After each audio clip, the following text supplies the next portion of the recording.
Simple recipes with गौरीमध्ये सगळ्यांचे मनापासून स्वागत. आज आपण उपवासाचे फ्राईज बनवणार आहोत, ज्याला तुम्ही उपवासाची भजी सुद्धा म्हणू शकता. अगदी सोपे आहेत, तर पटकन सुरुवात करूयात रेसिपीला. इथे मी 1 वाटी भाजणीचं पीठ घेतलंय, उपवासाची भाजणी आहे. आता यामध्ये आपल्याला थोडं थोडं पाणी ऍड करून, जसं आपण भजीसाठी पीठ भिजवतो त्याच्यापेक्षा थोडंसं घट्ट असं हे पीठ भिजवायचंय.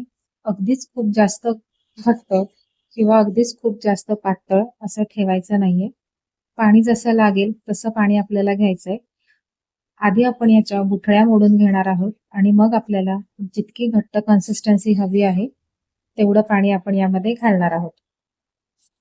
तर अशा या गुठळ्या मी इथे मोडून घेतलेल्या आहेत आणि यामध्ये बघा एवढं घट्ट असं हे पीठ मी ठेवलेलं आहे.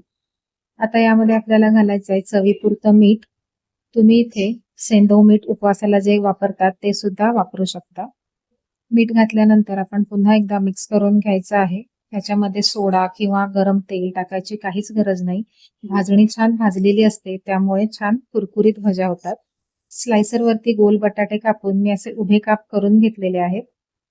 तेल कडकडीत गरम करून घ्यायचं आहे आणि एक एक करून पिठात बुडवून आपल्याला हे फ्राईज ह्याच्यामध्ये टाकायचे आहेत.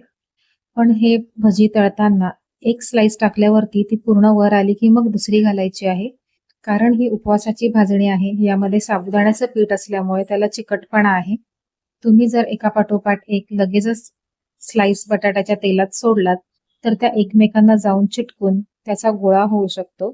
त्यामुळे हाय फ्लेम वरती एक स्लाइस टाकल्यावरती ती थोडी वर आली की मग आपल्याला दुसरी स्लाइस सोडायची आहे. एका वेळेला खूप जास्त देखील आपल्याला तेलात सोडायचे नाही आहेत आणि तेलात सोडल्यावरती लगेचच त्याला झारा सुद्धा नाही लावायचा आहे.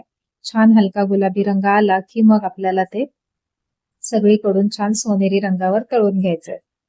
तर इथे बघा एक 5 ते 7 मिनिटं झालेली आहे. सुरुवातीला हाय फ्लेमवर आणि नंतर हाय टू मीडियम फ्लेमवरती हे छान सोनेरी रंगावरती मी तळून घेतलेले आहेत. अशा पद्धतीने मी बाकीचे सुद्धा तळून घेणार आहेत. छान असे क्रिस्पी हे आपले फ्राईज तयार झालेले आहेत. अगदी सोपी आणि झटपट बनणारी ही रेसिपी आहे. फक्त भजी तेलात सोडताना आपल्याला थोड्या थोड्या वेळाने ती एक एक भजी सोडायची आहे, नाहीतर त्याचा चिकट गोळा तयार होऊ शकतो. उपवासाचे महिने चालू झालेले आहेत. तुम्ही सुद्धा ही रेसिपी नक्की ट्राय करून बघा.